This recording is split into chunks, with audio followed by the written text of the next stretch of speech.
ada bahasa yang suka pahami kok. Tapi sisi orang kan memang tidak mau memberatkan dan merepotkan anak-anaknya dimanapun Allah orang yang baik seperti itu. Tapi kita selaku anak yang tahu diri. Oh, bapak ibu saya kalau dulu pernah dibawakan bakpia yang kacang hijau kok seneng ya, dan bawakan bakpia yang biasa. Kenapa bakpia biasa? Karena bakpia tidak pernah ikut lomba. Gitu. Nah, kemudian yang ketiga adalah ridho mereka adalah benci ridho Allah. Nih istimewanya, ridhonya orang tua adalah menjadi ridhonya Allah terhadap siapa? Terhadap anak. Apa jadinya ketika kita selaku anak hidup di dunia ini tidak mendapat ridho dari Allah? Waliyadzubillah. Terus apa gunanya hidup kalau setiap aktivitasnya tidak mendapatkan ridho dari Allah? Karena apa? Ngamuk dan durhaka terhadap orang tua. Maka yang kita cari adalah ridho Allah. Radhiyallahu anhum wa radu anhu. Jadi kalau Allah sudah ridho terhadap hambanya, Allah akan memberikan balasan yang balasan itu menjadikan hambanya menjadi ridho juga, yaitu surga. Oleh karena itulah kalau kita lihat jamaah Allah, Abu Hurairah jadi pernah mengajak ibunya untuk masuk Islam. Sebelum masuk Islam ini diajak didoakan, nggak mau. Nantilah bu, saya nanti aja. Abu Hurairah kemudian mendatangi rumah Nabi. Rasul, ibu saya Rasul belum masuk Islam. Rasul, saya minta untuk mendoakan dia Rasul agar masuk Islam Rasul. Maka Rasul mendoakan supaya ibunya mendapat hidayah dari Allah. Karena Nabi Muhammad nggak bisa memberikan hidayah. Tapi doanya Nabi Muhammad terus saja. Maka berdoa kepada Allah agar membukakan hatinya. Kemudian Abu Hurairah pulang. Dan ketika pulang sudah mendapati ibunya dalam keadaan bersyahadat. Itu usaha anak untuk menjaga orang tuanya masuk dalam circle kebaikan. Seperti itu. Nah, lanjutannya di saat Abu Hurairah hendak keluar dari rumahnya, kan melewati pintu rumah ibunya. Maka mengucapkan salam pada ibunya, Assalamualaikum warahmatullahi wabarakatuh. Dijawab, Waalaikumsalam warahmatullahi wabarakatuh. Didoakan Rabbighfirli wa li walidayya warhamhuma kama rabbayani shaghira. Dibalas sama ibunya, ya Allah, kasihanilah putra saya, anak saya, sayanglah dia sebagaimana dia menyayangi saya pada waktu sudah tua seperti ini. Kemudian pamitan kerja. Ketika pulang kemudian mampir berdiri di depan pintu rumah ibunya, mengucapkan doa lagi, didoakan lagi. Kan asik, dia asik, karena sama-sama paham. Nah, misalkan sekarang, mak saya pulang, yo, kono udah mangan, jupuk dewe yo, ambil sendiri dan sebagainya. Ada yang menarik juga ketika seorang anak datang ke rumah mendapati ibunya sedang keadaan sholat. Tidak dijelaskan sholat sunnah atau fardu, tapi sedang sholat. Setelah salam kan dia masuk masjid di salam, ternyata tidak ada yang menjaga ibunya sedang sholat. Maka anak ini tidak duduk, tidak langsung duduk di rumah. Kenapa? Karena lihat ibunya sedang posisi berdiri dalam sholatnya. Dia berdiri. Maka dia kemudian dia berdiri sampai nunggu ibunya selesai. Ibunya tahu anak saya ini berdiri karena menunggu saya selesai sholat. Maka tak panjangin saya berdirinya biar pahalanya lebih banyak. Taunya dari mana? Ya lirik-lirik kan. Kalau kita sholat kan kadang ada orang lewat kita tahu tuh. Dengan sholat ada orang masuk kan kita tahu siapa yang masuk gitu.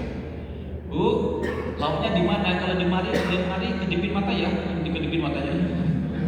Malah diajak ngobrol. Nah ini ada ridho. Hak istimewa orang tua, hak ibu itu melebihi ayah 3 kali lipat. Ummaka. Ibumu baru abaka, bapakmu. Kan sudah dibatalkan, ibu kaulah wanita yang mulia, derajatmu 3 tingkat dibanding ayah. Kau melahirkan, kau mengandung, melahirkan, mengandung lagi, melahirkan lagi, mengandung lagi, melahirkan lagi, rupanya terus. Sampai berapa kali itu? Tidak 3 kali, sampai 3 kali. Alhamdulillah. Maka di antara keistimewaan orang tua juga dilarang keras mengucapkan kalimat fala taqul lahum uffin. Kalau di tempat kita tidak ada kata uff, adalah kata yang semisal dengan itu merupakan kata bantahan. Mohon maaf, pisuhan, pisuk pada orang berjalan. Jangan. Baru kata kasar, jangan. Ini termasuk kekerasan verbal atau kekerasan psikis. Mengancam orang tua atau kemudian membantah orang tua atau menghardik orang tua, jangan seperti itu. Tidak boleh. Karena di belakang orang tua ada Allah Subhanahu wa taala, Allah Rabbul Alamin, Tuhan semesta alam. Nah, ini jamaah rahmatullah. Maka kemampuan orang tua untuk mendidik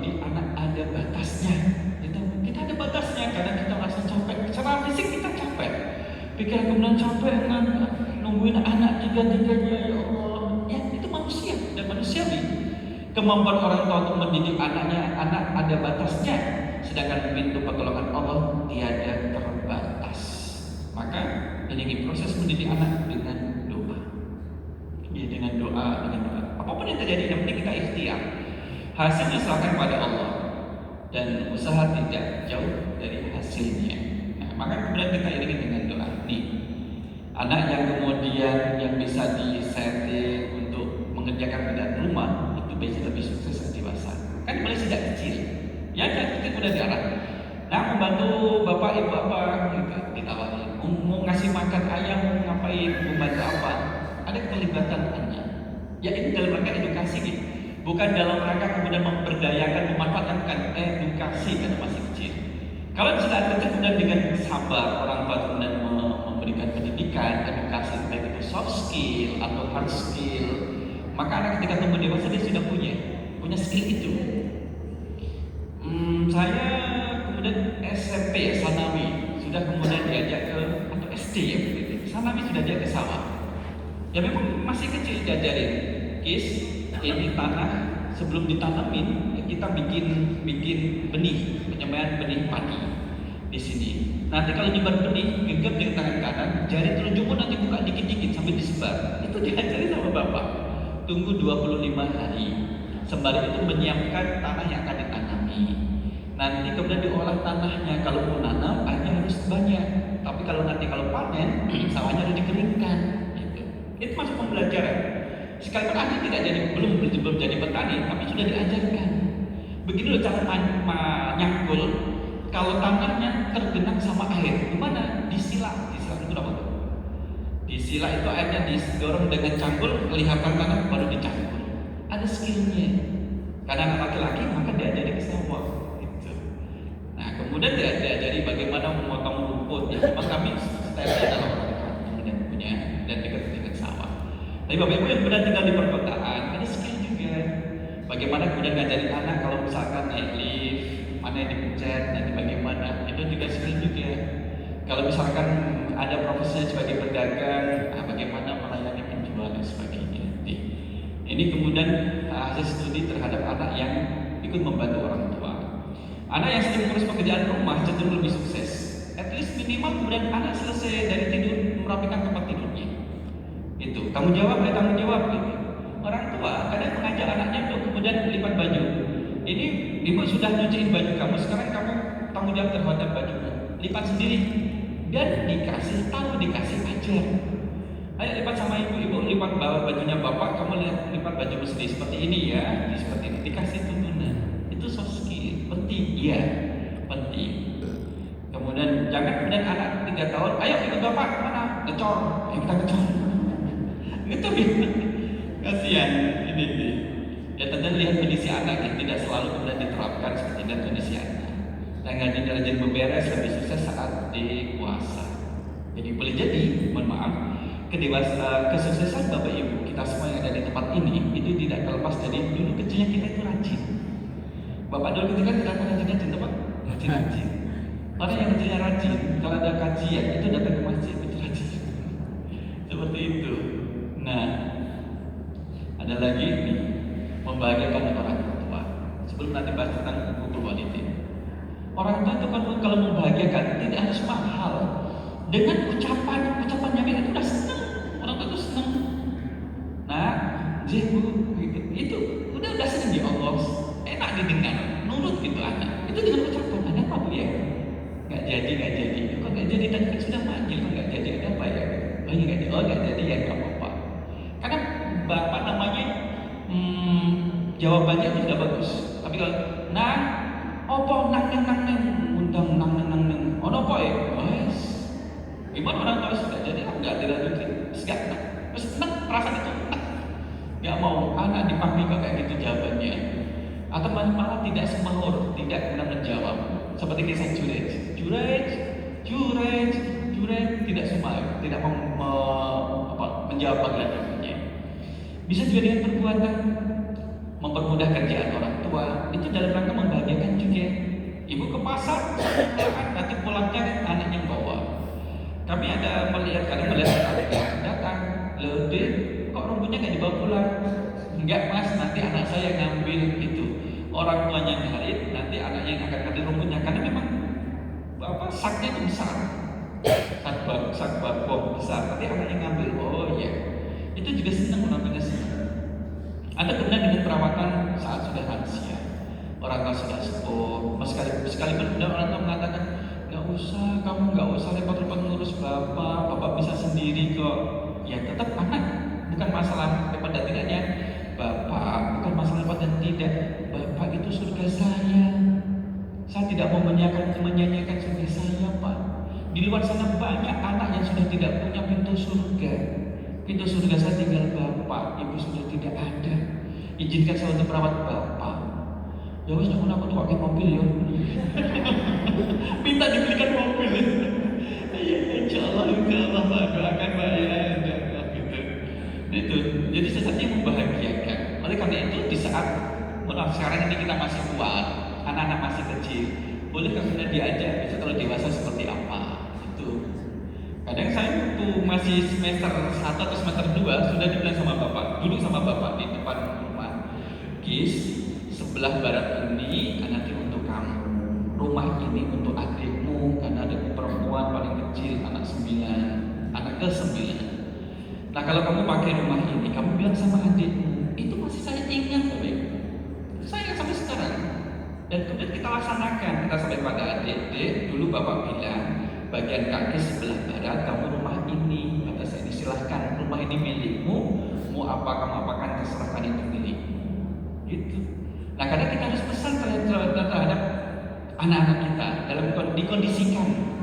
Karena kan kondisi sore jam 5 kayak gini lagi duduk santai nyantai karena habis kerja. Kalau asal kan kemudian sholat asar, kemudian terus ngambil jemuran genteng 400-500 lembar, kemudian terus rehat sebentar sambil rumah maghrib. Komunikasi seperti itu Bapak Ibu jemaah Allah. Nanti yang ibu-ibu yang punya anak perempuan juga gitu diajak ngomong dari hati ke hati. Ya, Dok, tanah yang depan kamu jangan kamu jual. Karena itu bukan tanah bapakmu. Disampaikan ya.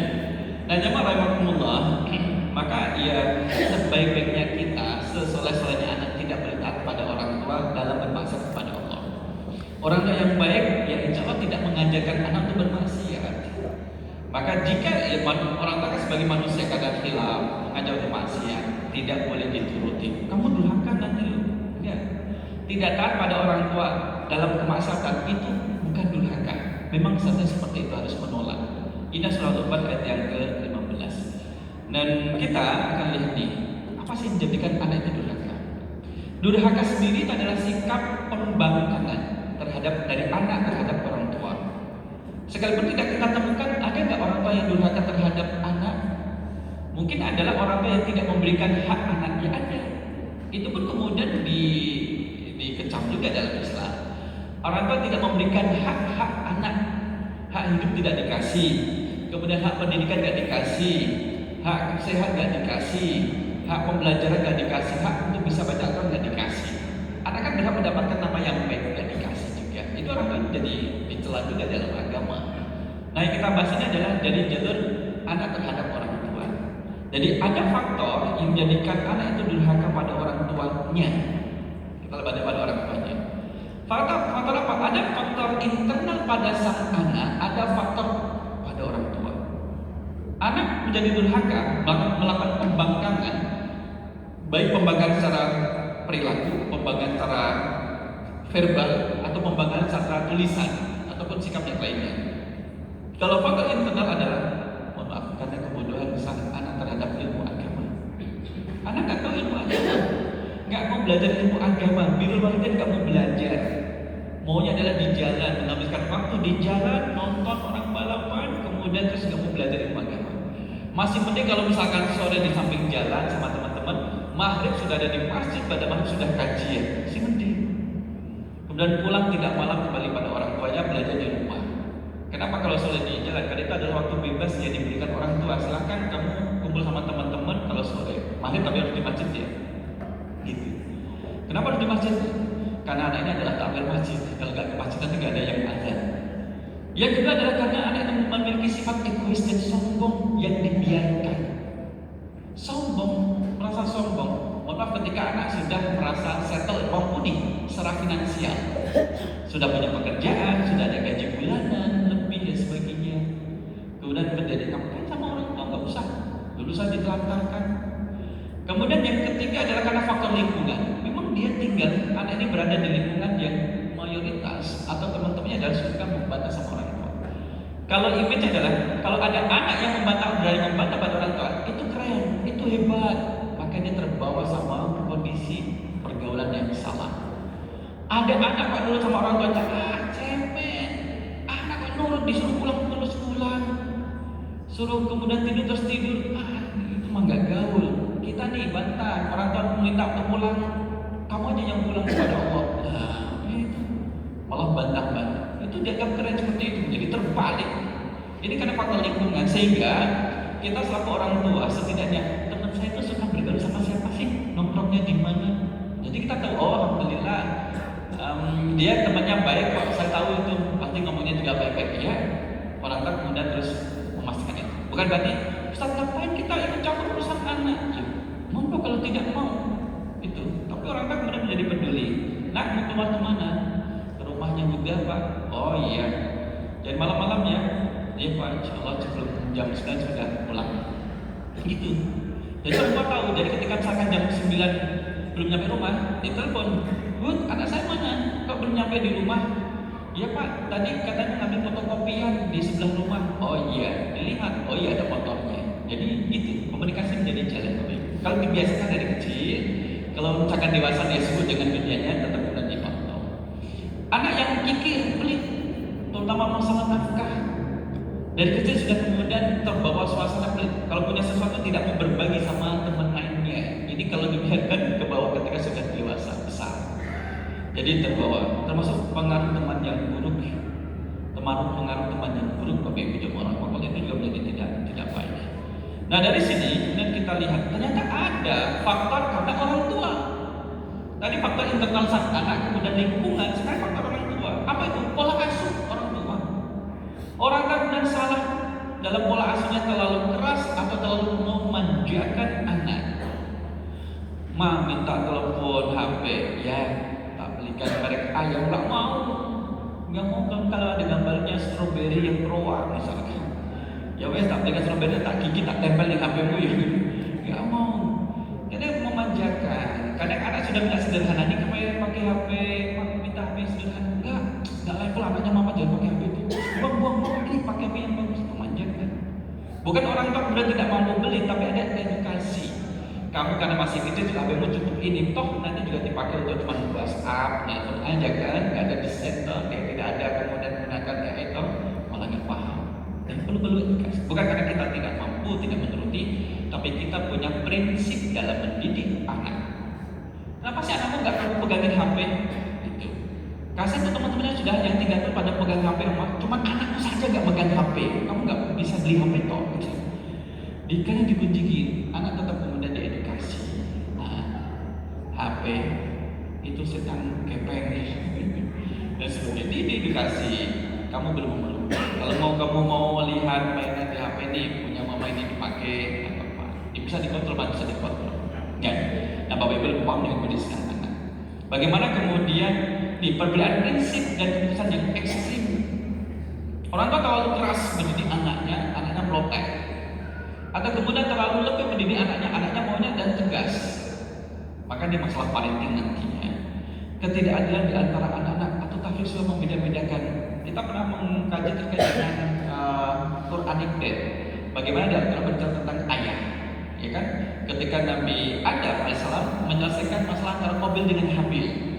Yang kita ambil pelajaran, orang tua itu tidak hanya sekedar menghentikan masalah yang terjadi pada dua anaknya, tapi juga harus menyelesaikan masalahnya.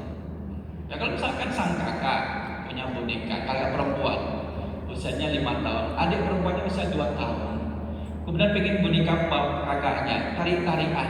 Kira-kira yang tarikannya siapa? Kakak apa adiknya? Kakaknya. Adiknya kalah. Apa senjata adiknya kalau kalah? Nangis. Nangis orang tuanya, ibunya datang. Siapa yang dimarahin? Kakaknya. Ya udah, sudah pengalaman tuh, Bapak Ibu udah pengalamannya. Nanti kamu diam nggak? Kalau nggak tak pukul nanti, tak pukul semuanya nih. Nah, ini namanya menghentikan masalah tapi tidak menyelesaikan masalah. Maka nanti bisa membekas pada pertumbuhan sang anak. Atau yang adalah karena faktor orang tua memberikan teladan yang buruk. Kenapa anak ini suka mau memukul temannya di kelas masih SD? Ditelusuri ternyata dia sering melihat bapaknya memukul ibunya. Kan keteladannya dia tidak baik, ya kan? Atau karena pengaruh pergaulan orang tua. Orang tua tidak membedakan pergaulan anak dengan tamu-tamu yang dewasa dan rumahnya. Ini faktor orang tua. Dari faktor ini adalah yang pola asuh Bapak Ibu yang berdasarkan dominan. Jadi Bapak Ibu tentunya masih memiliki prototipe ya. Kalau kita menjadi orang tua yang masih mengasuh putra itu profilnya kepada siapa. Nah kebanyakan kerusakan anak disebabkan karena orang tuanya. Ini kata Ibnu Qayyim Jauziyah. Mereka melantarkannya dan tidak mengajarkan ilmu dasar-dasar wajib agama dan sunnah-sunnahnya. Mereka menyanyikan anak-anak di masa kecil mereka. Itu Bapak Ibu, kemudian kalau kita bersama putra putri kita, itu berapa tahun? Berapa tahun Bapak Ibu? 0 sampai 6 kan ya? Nanti kalau 6 kemudian kalau sudah masuk SD, maka kurang dari 6 sudah masuk TK, sudah kemudian masuk di playgroup, KB, berapa bermain. Nanti masuk TK apa itu kan waktu sudah berkurang. SD full day, kemudian masuk SMP boarding, SMA-nya nanti boarding, kuliahnya ngekos.